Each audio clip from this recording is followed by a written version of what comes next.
네, 계속해서 18년 문제부터 한번 살펴보겠습니다.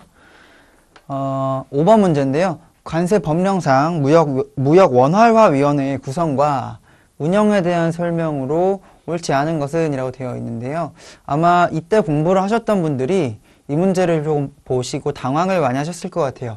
이 무역 원활화위원회라는 부분은 사실 우리가 관세법 내용에서 크게 방점을 두고 보는 부분은 아니거든요.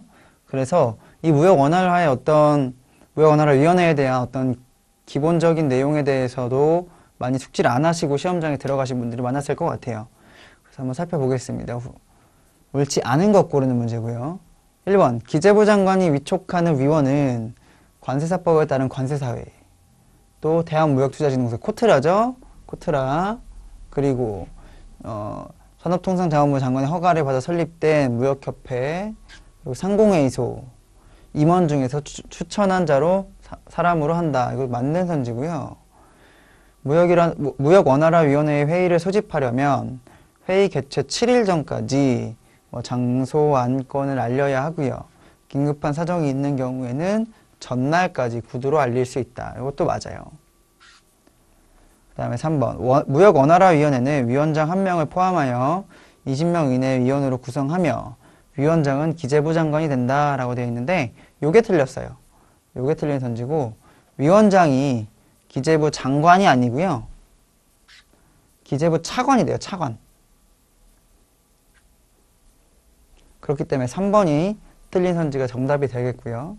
4번. 무역원활화위원회의 사무를 처리하기 위하여 간사 1명을 두며 간사는 기재부 장관의 고위공무원단에 속하는 공무원 중에서 기재부 장관이 지명하며 위원회는 재적위원 과반수의 출석으로 개의하고 과반수 찬성으로 의결한다. 요거 맞는 선지입니다.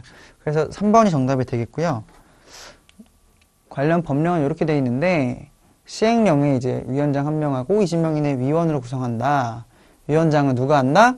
기재부 차관이 된다라고 규정이 되어 있기 때문에 정답은 아까 우리 봤던 3번이 되겠고요. 이 무역원활화위원회라는 거는 이제 WTO 마라케슈 협정이라는 게 있어요. 그거에 따라서 설립된 이제 그 협정을 국내법화한 게 이제 관세법에서 무역원활화위원회에 대한 내용인데요. 전반적으로 무역의 기본 인프라라든지 통관 절차의 간소화 이런 내용들을 규정을 하고 있는 부분이라고 보시면 되겠어요. 다음 문제 볼게요. 관세법령상 물품을 수출입 또는 반송하려면 해당 물품의 품명, 규격, 수량, 가격, 기타 대통령령으로 정하는 사항을 세관장에게 신고하여야 하는데 이때 대통령령으로 정하는 사항에 해당하지 않는 것은 요게 이제 법제 241조 신고에 대한 내용인데요. 기본적으로 신고해야 되는 게 품명, 규격, 수량, 가격, 품규수가로 외웠는데 저는 공부할 때 품규수가와 대통령령으로 정하는 사항, 품규수가의 령으로 정하는 사항을 신고해야 한다.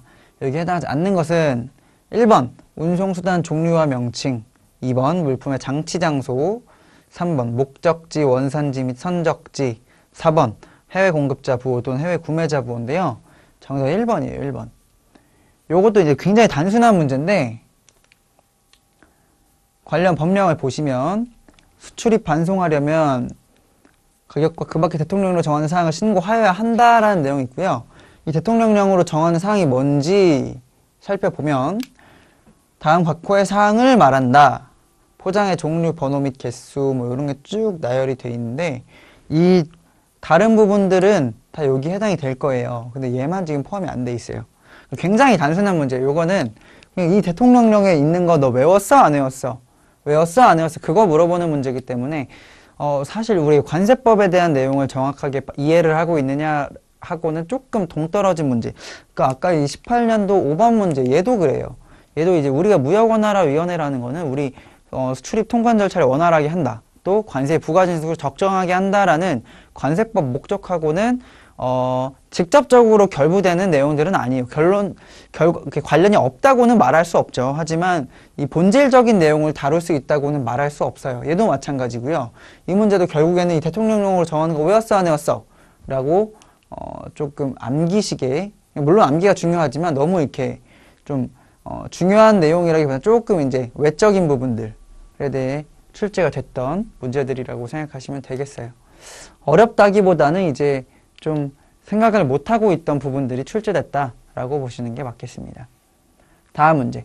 관세법상 통관의 예외 및 보세구역에 대한 설명으로 옳지 않은 것은 이라고 되어 있네요. 1번 선지. 다른 법률에 따라 실시하는 검사 검역 등을 위하여 견본품으로 채취된 물품으로서 견본품이에요. 세관장에 확인을 받은 물품이 사용 소비된 경우, 그래서 견본품이 검사나 검역을 받기 위해서 나왔어요. 나왔는데 사용 소비가 돼버린 거야. 즉 그 견본품이 더 이상 남아있지 않아? 남아있지 않아요. 이 검사 또는 검역의 과정에서 소멸된 거예요. 사용됐거나 소비됐다라고 표현을 한 거예요. 수입 신고를 하여 관세를 납부하고 수리된 것으로 본다라고 규정이 되는데 맞는 선지예요.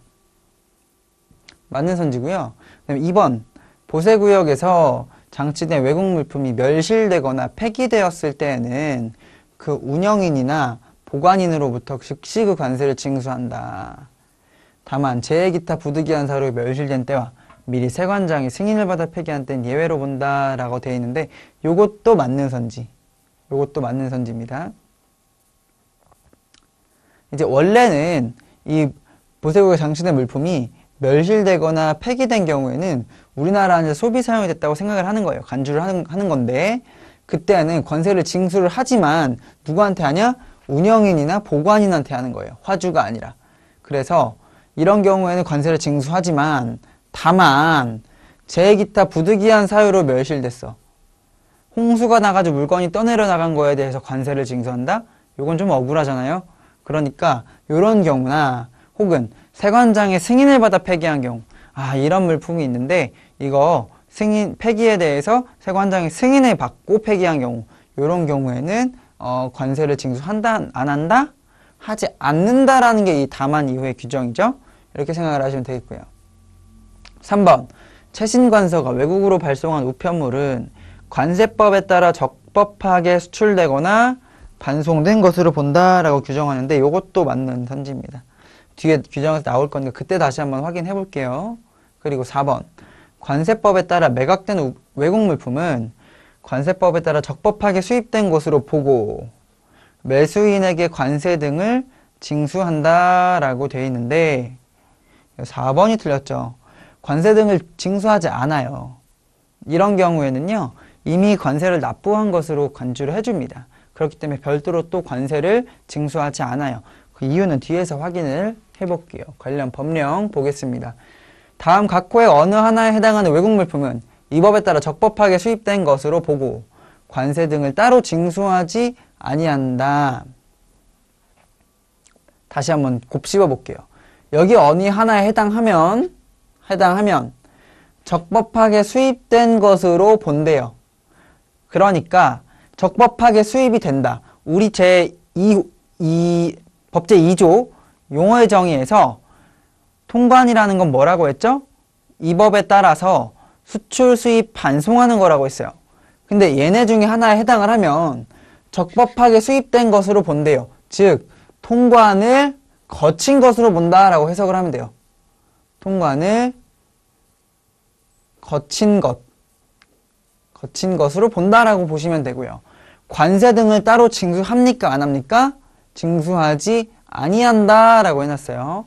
하나씩 그 대상을 볼게요. 이제 최신관서가 수취인에게 내준 우편물, 요건 우리 뭐 생각하면 되냐면 내가 외국에 나가 있고 우리 엄마한테 편지를 썼어요. 편지를 열심히 써서 엄마한테 보내드렸습니다. 엄마 용돈 좀 보내주세요 하고 편지를 썼는데 우리 엄마가 이걸 받았어. 즉 최신관서라는 건 통관 우체국을 말하는 거예요. 우체국. 이 우체국에서 우리 엄마한테 편지를 전달해 주시겠죠. 편지를 전달하면서 관세 내세요 한 적 있습니까? 그런 적 없어요. 그래서 이 경우도 통관이 진행된 것으로 보고 관세를 따로 징수하지 아니한다라고 생각하시면 되고요. 그 다음에 두 번째 대상, 이 법에 따라 매각된 물품인데 요거 우리 7장에서 한번 공부했어요. 요거 우리 7장에서 봤는데 장치기간 경과물품 매각을 한번 생각해 볼게요. 우리 장치기간이 경과되어서 매각되는 물품이 있어요. 뭐 여러 가지 방법이 있었죠. 경쟁 입찰도 있고 수의계약도 있고 이런 방법들이 있었는데 이 방법에 따라 매각이 되잖아요. 그렇게 되면 이 매각 대금에 이 관세하고 부가세가 포함되어 있어요. 제세가 포함되어 있습니다. 그렇기 때문에 별도로 얘네는 따로 징수할 필요가 없는 거예요. 이렇게 이해하시면 되고요. 이 법에 따라 몰수된 물품. 자, 몰수. 제가 몰수가 뭐라고 했죠? 밀수입 물품이라든지 밀수출입을 위한 운반기구 등 얘네에 대해서는 일단 우선 압수를 한다 그랬어요. 압수를 하고 여기다 적어볼게요. 압수를 해요. 압수를 하고 범죄 여부를 조사합니다. 그래서 그 범죄 여부를 조사한 결과 범죄와 관련이 있는 물품으로 판단이 됐어. 그런 경우에는 몰수를 하는 거예요. 몰수는 소유권 박탈이라고 했죠. 이미 이 물품은 몰수가 됐기 때문에 화주한테 소유권이 없어요. 즉 얘는 이 물품의 주인이 더 이상 아니야. 근데 얘한테 관세를 징수한다? 요것도 어폐가 있기 때문에 이 물품은 관세를 징수하지 않고 통관을 거친 것으로 본다 이해하시면 되겠고요. 4번 이 법에 따른 통고처분으로 납부된 물품 돼 있는데 얘는 통고처분이 뭔지를 알아야 돼요. 일단 통고처분이란 어떤 특정 범죄, 관세 관련된 범죄를 저질렀을 때 이 범죄에 대해서 검찰에 올리기 전에 관세청이 미리 너 이 범죄 저질렀는데 벌금으로 요 정도 한번 내봐. 요거 내고 그럼 봐줄게. 끝. 빨간 줄 안 가는 거예요. 검찰에 기소가 안 되기 때문에. 그래서 통고 처분에 따라서 그 벌금을 납부한 물품 요런 경우에는 역시 납부를 했기 때문에 적법하게 수입된 것으로 보고 관세를 징수하지 아니한다 라고 생각하시면 되겠습니다. 그 다음에 국고에 귀속된 물품도 얘랑 마찬가지예요. 국고에 이미 들어간 거예요. 이미 소유권을 박탈당했어요. 그렇기 때문에 얘한테 관세를 내라는 게 맞다 안 맞다? 안 맞다. 그래서 5번도 그렇게 되는 거고요.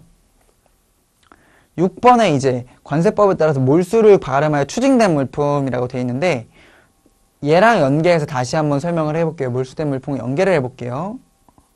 우리가 압수를 해요. 범죄 물품 압수를 했는데 조사를 하겠죠. 자, 범죄 대상이 맞다와 아니다. 이때는 반환합니다. 돌려줘요. 범죄 대상이 아닌 경우에는. 근데 맞아요.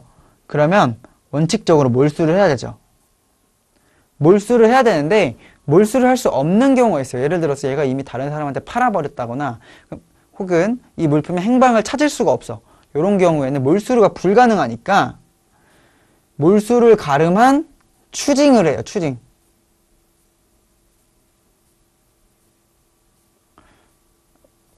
몰수를 가름한 추징을 하는데 이것도 역시 몰수는 못했지만 몰수 대신에 그에 상당하는 금액을 추징을 했어요. 그렇기 때문에 얘도 이미 몰수하고 동일한 효과를 얻은 거야.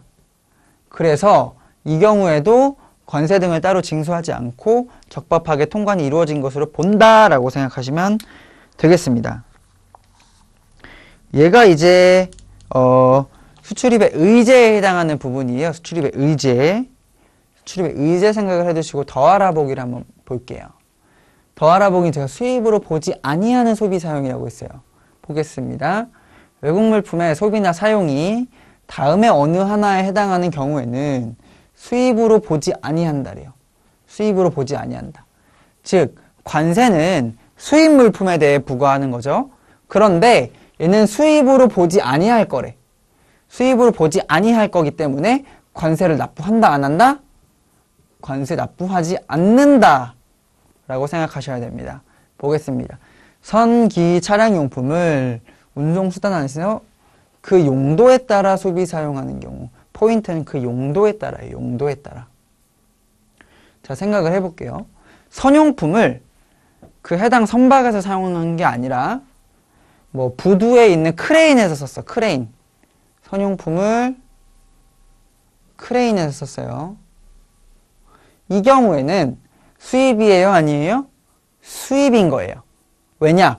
용도에 따라 소비하지 않았기 때문에, 그래서 이 경우에는 별도의 수입 신고를 하고 간부가세를 납부를 해야 된다라는 내용이 되어 있고요. 2번 선지 아니라 2번 선용품, 기용품 또는 차량용품을 세관장이 정하는 지정보세구역, 모든 지정보세구역 아니고 세관장이 정하는 지정보세구역에서 출입국 관리법에 따라 출국 심사를 마치거나 우리나라에 입국하지 아니하고 우리나라의 경유하여 제3국으로 출발하려는 자에게 제공하여 그 용도에 따라 소비 사용하는 경우, 얘도 용도에 따라가 포인트예요. 얘는 어떤 걸 지금 타겟으로 하고 있냐면 간단하게 기내식 생각하면 돼요. 기내식. 여러분 기내식 드실 때 관세 내셨어요? 안 내셨잖아요. 그러니까 요 기내식은 소입으로 보지 아니하기 때문에 관세를 내지 않는 건데, 기내식은 그 승객한테 먹으라고 제공하는 거죠. 승객의 자가 소비용으로 제공을 하는 거예요. 근데 만약에 내가 기내식을 받아서 옆에 있는 애한테 팔았어. 그거는 이 용도에 따라 소비한 게 아니죠. 이 경우에는 원칙적으로 관세를 납부하셔야 된다라는 게 이 내용입니다. 그리고 3번 여행자가 휴대폰을 운송수단 또는 관세 통로에 소비 사용하는 경우, 요거는 이제 그냥 여러분이 비행기 타고 오면서 뭐 여러분이 외국에서 사탕을 하나 샀어요. 사탕. 외국 물품이죠. 그 외국 물품을 비행기에서 하나 까서 먹었어. 그러면 관세 내야 돼요? 원래는 내야 되지만 관세 통로에 소비 사용하는 경우에는 수입으로 보지 아니하기 때문에 요거는 그냥 봐줄게. 국민 편의 등 이런 걸 위해서, 그렇기 때문에 내지 않는 겁니다. 얘도 이제 소비 사용으로 보지 아니하기 때문에, 수입으로 보지 아니하기 때문에 관세 납부하지 않는 것이고요.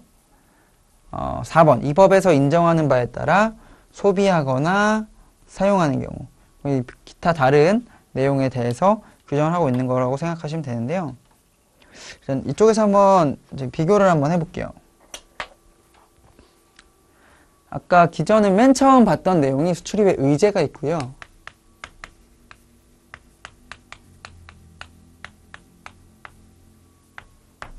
그 다음에 두 번째 우리 봤던 내용이 수입으로 보지 아니하는 소비 또는 사용이 있었어요. 이렇게 두 가지가 있었는데요. 한번 비교를 해볼게요. 우리 아까 수입의 의제로 조금 한정시켜서 먼저 얘기를 해볼게요. 우리 법제 2조에서 수입이라는 것은 우리나라에 반입하거나 우리나라 또는 운송수단 내에서 사용, 소비하는 것을 뭐라고 했죠? 수입이라고 했어요. 근데 우리 수출입의 의제에서 나열됐던 이 법에 따라서 매각됐다든지 몰수됐다든지 또는 국고기속 이런 내용들은 법제 2조의 수입의 정의에 따른 반입이나 또는 소비 사용, 여기에 해당하지가 않습니다. 그렇기 때문에 얘네는 원칙적으로 수입이에요? 수입이 아니에요? 수입이 아닙니다. 하지만 수입이 아님에도 불구하고 의제라는 것은 간주한다고 제가 말씀드렸어요. 수입이 아니지만 그럼에도 불구하고 수입으로 간주한다 라는 내용이라고 생각을 하시면 돼요. 얘는 소비 또는 사용이죠. 소비 또는 사용은 법제 2조에서 외국 물품을 우리나라에 반입하거나 외국 물품을 우리나라 또는 그 운송수단 내에서 소비 사용하는 내용에 해당이 돼요. 얘는 수입이 맞아요. 원래는 수입이 맞지만 그럼에도 불구하고 나열된 저기 네 가지 애들, 선기용품을 그 운송수단 내에서 용도에 맞게 사용하거나 기내식이 나거나 여행자 휴대폰 이런 부분에 대해서는 수입으로 보지 않겠다, 수입으로 간주하지 않겠다라는 내용이에요. 즉 너는 수입이 아닌데 수입으로 볼 거고 너는 수입인데 수입이 아닌 걸로 볼 거야 라는 내용으로 이해를 하시면 돼요. 이렇게 큰 틀을 잡아주시고요. 얘 같은 경우에는 별도의 통관 절차를 거칩니까? 거치지 않습니까? 별도의 통관 절차를 거칠 필요가 없어요. 다시 얘는 이미 통관 절차를 거친 것으로 본다 라는 내용이고요. 얘는 통관 절차를 거칠 필요가 없다. 이렇게 생각을 하시면 돼요. 그리고 얘는 이미 관세를 납부한 것으로 간주하기 때문에 별도의 과세를 합니까? 하지 않습니까? 별도의 과세를 하지 않아요. 얘는 수입으로 보지 않기 때문에 애초에 과세를 하지 않습니다. 이 두 가지는 더 이상 추가로 과세하지 않는다는 점은 공통점이 되겠고요. 통관을 거친 것으로 보는 것과 통관 대상이 아닌 것으로 보는 것, 이 두 가지는 차이점으로 보시면 되겠습니다. 이렇게 한번 간략하게 비교를 해봤고요. 다시 다음 문제로 넘어갈게요. 18년도 15번 문제네요. 관세법상 지식재산권 보호에 대한 설명으로 일치하는 것은 농산물 품질관리법 또는 수산물 품질관리법에 따라 등록되거나 조약 협정 등에 따라 보호 대상으로 지정된 지리적 표시권을 침해하는 물품은 수출하거나 수입할 수 없다. 요거 맞는 선지예요. 자, 지식재산권을 보호하는 거예요. 이 농산물 품질관리법과 수산물 품질관리법에 따라 등록된 여기에 걸린 어떤 권리죠? 지리적 표시권. 얘를 침해하는 물품은 수출입할 수 없다. 맞는 선지고요. 2번 선지. 관세청장은 지식재산권을 침해하는 물품을 효율적으로 단속하기 위하여 필요한 경우에는 해당 지식재산권을 관계법령에 따라 등록 또는 설정 등록한 자 등으로 하여금 지식재산권을 신고하게 할 수 있다. 이것도 맞는 선지입니다. 3번. 세관장은 지식재산권을 침해했으니 명백한 경우에는 기재부령으로 정하는 바에 따라 직권으로 통관을 보류하고 해당 물품을 유치할 수 있다라고 되어 있는데 요게 문제가 조금 치졸했어요. 조금 치졸했는데 기재부령이 아니게 대통령령으로 돼요. 대통령령.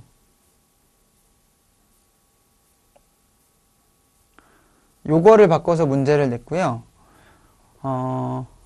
요런 문제들이 조금씩 많아져요. 이따가 19년도 문제를 또 보시면 아시겠지만 19년도에도 요런 문제들이 몇 개 있거든요. 그래서 갈수록 이제 관세법 본질적인 내용은 다들 이제 많이 파악을 하고 계시니까 요런 이제 말장난을 쳐서 뭐 기재부령, 대통령령, 뭐 세관장, 관세청장 요런 거 가지고 조금 바꿔서 문제를 내시는 빈도가 좀 높아지고 있다라고 생각하시면 되고요. 4번. 세관장은 보세운송 신고된 물품이 신고된 지식재산권을 침해하였다고 인정될 때에는 그 지식재산권을 신고한 자에게 해당 물품의 보세운송 신고서를 통보해야 한다. 이것도 맞죠. 이 신고라는 건 약간 여기 2번 선지의 신고를 말하는 거예요. 이것도 맞는 선지. 정답은 3번 되겠는데요.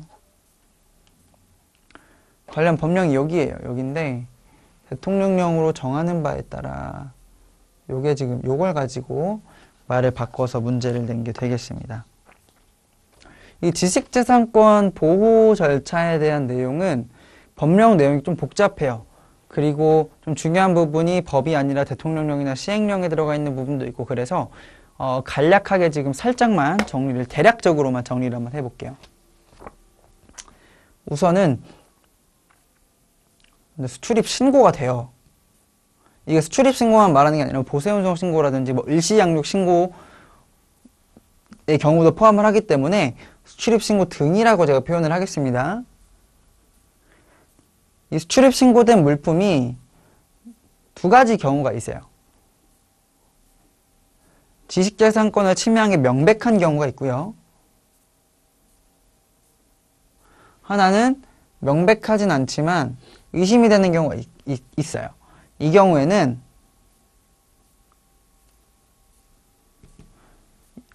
우선 명백한 경우부터 볼게요. 명백한 경우에는 어떻게 하죠? 세관장이 다시 여기 아니고 이쪽으로 볼게요. 세관장이 직권으로 유치하거나 통관을 보류시켜 버립니다. 물건이 나갈 수가 없는 거예요. 하지만 명백하지 않은 경우에는 세관장이 해당 지식재산권에 권리가 있는 자에게 이 수출입 신고 등이 되었다는 사실을 통보를 해요. 통보. 그러면 그 권리자는 통보를 받고 유치 또는 보류를 요청하는 거예요. 자, 이 경우에는 이 유치 또는 보류를 세관장이 직접 판단해서 유치 또는 보류를 한 거고요. 왜냐? 명백하니까. 다만 명백하지 않은 경우에는 세관장이 해당 권리권자에게 통보를 하고 그 통보를 받은 자가 세관장에게 유치 또는 보류를 요청을 하는 겁니다. 이 요청을 할 때에는 담보를 필수적으로 설정을 하게 되어 있어요. 담보. 이렇게 되고요. 이 유치 또는 보류가 되면은 이 유치 보류 사실을 이 수출입 신고를 한 자에게 통보를 또 해야 돼요. 이 사실을 얘한테 알려줘야 됩니다. 그러면 이 경우에 다시 이 수출입 신고한 사람은 두 가지 경우가 있을 수가 있어요. 자, 이 물품이 지식재산권이 위반한 게 맞아. 나도 알고 있어. 그러면은 이 물품은 폐기가 되는 거예요. 폐기가. 하지만 그 내용에 대해서 받아들이지 못할 수가 있죠. 이건 지식재산권을 침해한 물품이 아니야. 봐봐. 내가 소명자료 줄게. 이거 한번 봐봐. 침해했는지 안 했는지 한번 봐봐. 라고 소명자료를 제출하면서 통관 요청을 할 수가 있어요.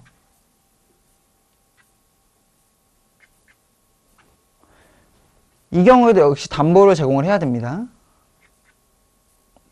그러면 여기까지 왔으면 이제 갈 때까지 간 거야. 그러면 둘이 한번 싸워야 돼. 그러면 그 결과에 따라서 물품이 지식재산권을 침해했는지 아닌지를 판단을 하고 그에 따라서 물품이 폐기가 되거나 아니면 통관이 되거나 이렇게 결정이 되는 겁니다. 조금 복잡하긴 한데 그렇게 어렵지 않아요. 논리적으로 충분히 이해 가능한 부분이기 때문에 이렇게 한번 그려봤고요. 이 부분 공부하실 때 이 큰 틀을 머릿속에 가지고 보셔야 조금 더 수월하게 보실 수 있을 겁니다. 그 다음에 18년도 마지막 문제 볼게요. 관세법상 통관에 대한 설명으로 옳지 않은 것은 되어 있네요. 1번부터 보겠습니다. 관세청장이나 세관장 수입신고가 수리되어 반출된 물품이 관세법에 따른 의무사항을 위반하거나 국민보건 등을 해칠 우려가 있는 경우 기재부령으로 정하는 바에 따라 보세구역에 반입할 것을 명령할 수 있다. 아까 우리 잠깐 말씀드렸던 보세구역 반입명령. 이거에 대한 내용인데요. 얘도 아까 거랑 비슷해요. 기재부령이 아니라 대통령령이에요. 대통령령. 정답이 1번이고요. 2번 한번 볼게요. 화폐, 채권, 기타 유가증권의 위조품, 변조품, 모조품은 수출하거나 수입될 수 없다 라고 되어 있고요. 밑에도 같이 정부의 기밀을 누설하거나 첩보활동에 사용되는 물품을 수출하거나 수입할 수 없다. 이거 수출이 금지 물품에 대한 설명이고요. 맞는 선지죠. 4번 관세청장이나 세관장 감시에 필요하다고 인정될 때에는 통관역, 통관장, 특정한 세관에서 통관할 수 있는 물품을 제한할 수 있다. 이것도 맞아요. 그래서 1번이 틀리게 됐습니다.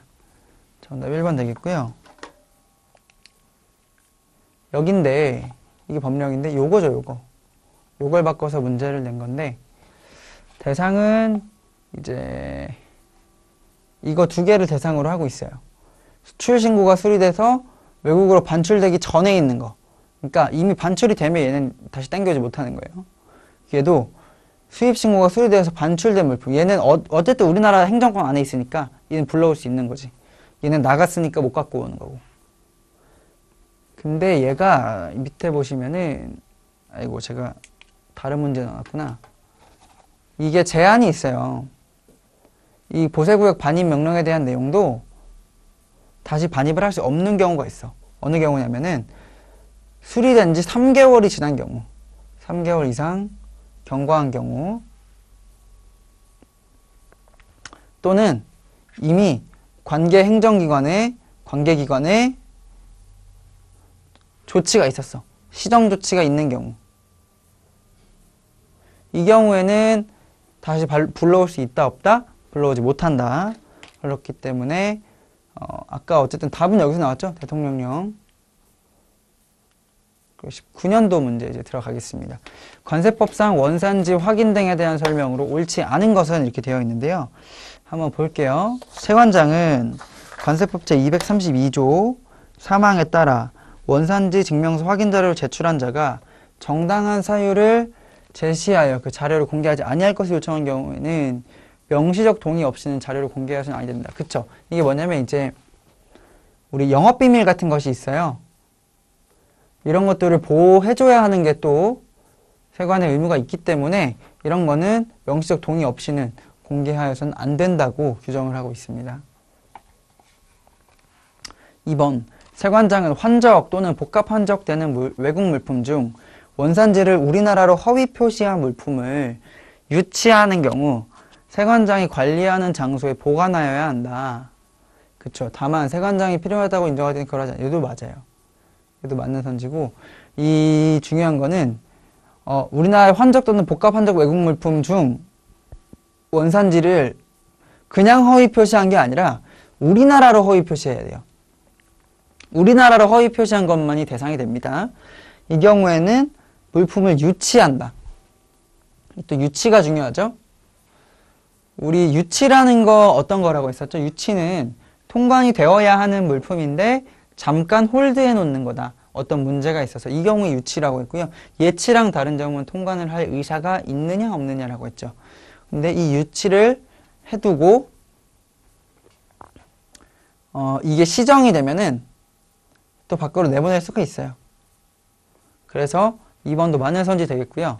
3번 세관장은 법령에 따라 원산지를 표시하여야 하는 물품의 원산지 표시가 부정한 방법으로 사실과 다르게 표시된 경우에는 여기네요. 원산지 표시가 사실과 다르게 허위 표시죠. 해당 물품의 통관을 허용하여서는 아니 된다. 그렇죠. 다만 그 위반 사항이 경미한 경우 이를 보완 정정하도록 한 후 통관을 할 수 있다. 그렇죠. 뭐 중국산인데 메이드 인 재팬이라고 써놓은 경우에 메이드 인 차이나로 바꾸면은 뭐 통관해 주겠다. 이런 내용 되겠습니다. 그 다음에 4번 선지. 세관장은 복합 환적되는 외국 물품 중 원산지를 우리나라로 허위 표시한 물품의 유치 사실을 그 화주에게 통지할 때 이행기간을 정하여 원산지 표시의 수정 등 필요한 조치를 명할 수 있다. 자, 한번 끊어 읽어볼게요.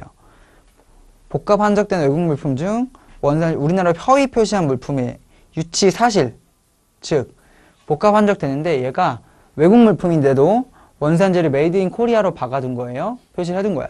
이 경우에 이 물품을 유치할 수 있다 그랬죠. 아까 2번 선지에서.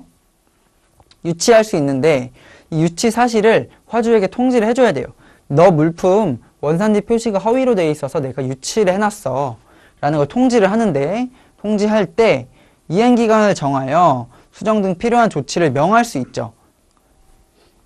메이드 인 차이나로 다시 표시해놔. 언제? 이 기간까지 내가 정해주는 기간 동안에 메이드 인 차이나로 올바르게 표시해 놓도록 해. 그런데 그 명령이 이행되지 아니하면 유치한 물품을 몰수할 수 있다 라고 되어 있어요. 요게 우리가 잘못 보면은 아까 제가 압수와 몰수의 관계를 설명을 해드렸죠. 이 몰수라는 것은 기본적으로 범죄 물품을 대상으로 하는 건 맞아요. 범죄 물품인데 이 대상이 어떤 뭐 밀수출이라든지 밀수출을 하기 위해서 특별하게 고안된 기구라든지 이런 거에 대해 해당이 되는 거지, 이런 원산지가 조금 잘못 표시됐다 이런 거에 해당되기에는 조금 너무 무거운 개념이에요. 그렇기 때문에 이 명령이 이행되지 않으면 유치한 물품을 몰수할 수 있다라는 게 조금 잘못된 거고요. 이걸 계속 유치를 해두는 게 이제 맞는 선지가 되는 겁니다. 그래서 이게 4번 선지가 정답이 되겠어요. 이 몰수라는 워딩이 좀 너무 강해요. 여기서는 이게 어려울 수 있는 선지인데 아마 보셨던 분들 중에 좀 당연하게 이때 시험을 보셨던 분들은 이거 당연하게 맞는 선지다라고 넘기셨을 분들도 계셨을 겁니다. 그쵸? 그래서 우리나라 허위 표시 물품을 유치할 수 있다. 이렇게 내려가는 게 맞는 선지가 되겠습니다. 다음 문제 볼게요. 입항전 수입 신고에 대한 설명으로 옳지 않은 것. 자, 입항전 수입 신고가 나왔네요. 우리 수입 신고라는 거는 원칙적이라기보다는 가장 보편적으로 사용하는 우리가 방법은 수입 물품이 우리나라에 반입된 이후에 수입 신고를 한다고 했어요. 하지만 이 네 가지의 수입 신고 시기가 있다는 것을 우리가 알아둬야 돼요. 자, 가장 빠르게 할 수 있는 게 출항하기도 전에 신고하는 거예요. 출항 전 수입 신고가 있고요. 그 다음에 출항되고 우리나라 입항하기 전에 입항 전 수입 신고. 그 다음에 일단 우리나라에 들어왔어. 일단 우리나라에 부두에 접안은 됐는데 보세구역에 들어가기 전에 반입전 신고가 있어요. 보세구역 반입전.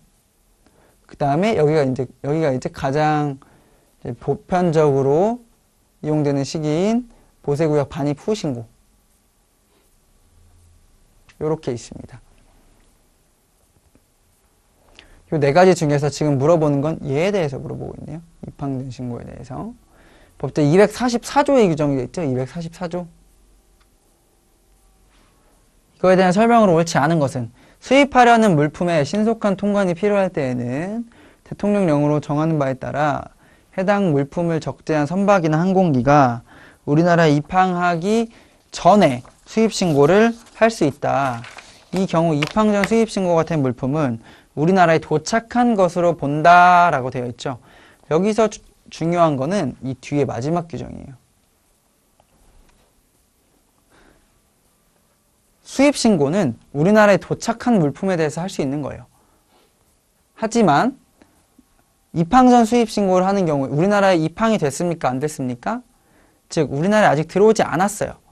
우리나라에 도착하지 않은 물품임에도 여기 마지막 규정 때문에 우리나라에 도착한 것으로 간주하고 수입신고를 할 수가 있게 되는 거예요. 이 규정이 아주 핵심적인 규정이다 라고 생각을 하시면 되겠습니다. 자, 2번 선지. 세관장은 입항 전 수입신고를 한 물품에 대하여 물품 검사의 실시, 검사가 걸렸어요. 검사 실시를 결정하였을 때에는 수입신고를 한 자에게 이를 통보하여야 한다라고 되어 있어요. 이것도 맞는 내용입니다. 검사를 하려면 통보를 해야 얘가 검사 서류라든지 필요한 자료들을 전달을 해서 세관에서 검사를 할 수 있겠죠. 정답은 얘도 이제 맞는 선지가 되겠고요. 3번 선지 마저 보겠습니다. 검사 대상으로 결정된 수입하려는 물품은 수입신고를 한 세관의 관할 보세구역이 아닌 장소에 장치하는 경우에는 그 장소를 제외한다에 반입되어야 한다. 이렇게 되어 있는데요. 얘가 틀렸죠. 얘가 틀렸어요. 제외하는 게 아니라 포함을 해야죠. 얘는 조금 상식적으로 생각을 해볼게요. 검사를 해야 되는데 우리 보세구역 외의 장소에 장치를 하려면 특정한 요건들이 있었어요. 뭐 크기나 무게가 과다하다거나 아니면은 이 보세구역에 반입할 수 없는 특정한 이유가 있어야 되는데요. 그 경우에도 얘가 검사 대상이면 검사를 해야죠. 검사를 해야 되는데 얘가 보세구역이 아닌 장소에 장치되어 있다는 이유로 그 장소를 제외하겠습니까? 검사를 하지 않겠습니까? 그럴 수는 없는 거예요. 그렇기 때문에 이 경우를 포함을 해야 된다로 바꿔주셔야 맞는 선지가 되겠습니다. 다만 세관장이 적재 상태에서 검사 가능하다고 인정하는 물품은 선박이나 항공기에서 검사할 수 있다. 이게 맞는 선지 되겠고요. 4번 볼게요. 입항 전 수입 신고된 물품의 통관 절차 등에 관해 필요한 사항은 관세청장이 정한다. 이것도 맞는 선지 되겠어요. 이게 이제 수입 통관고시에 대한 같이 규정이 되어 있는 내용이고요. 그 다음에 여기 관련 법령 보시면 제2항에 따라 검사 대상으로 요게 결국에는 문제가 되겠죠. 반입되어야 한다. 요 반입되어야 한다를 볼게요. 요걸 잠깐 보겠습니다. 원래 입항 전 수입 신고를 하고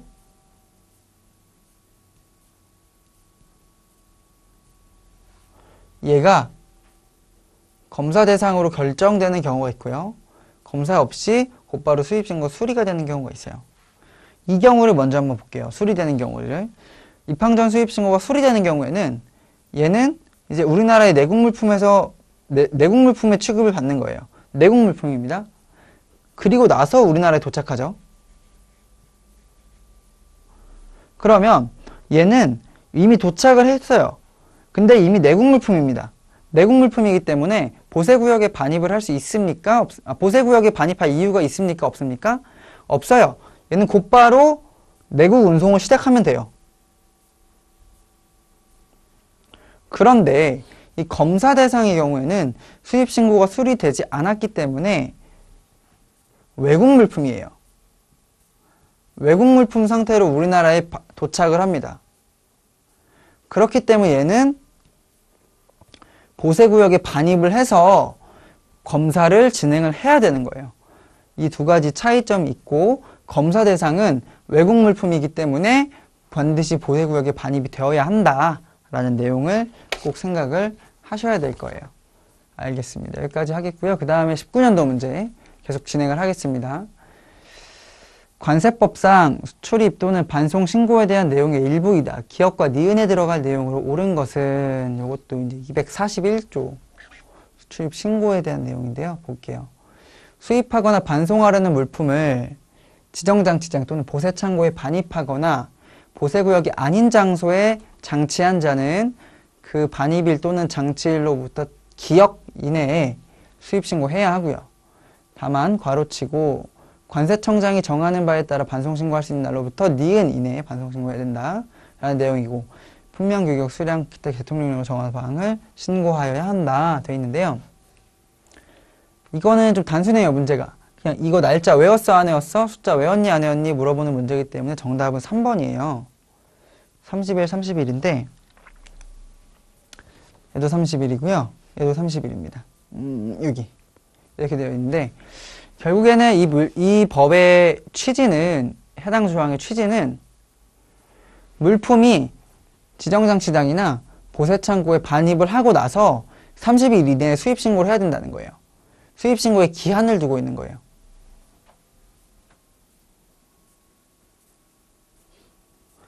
왜요? 이유는 뭘까요? 이유는 화물의 적체를 방지하기 위해서입니다.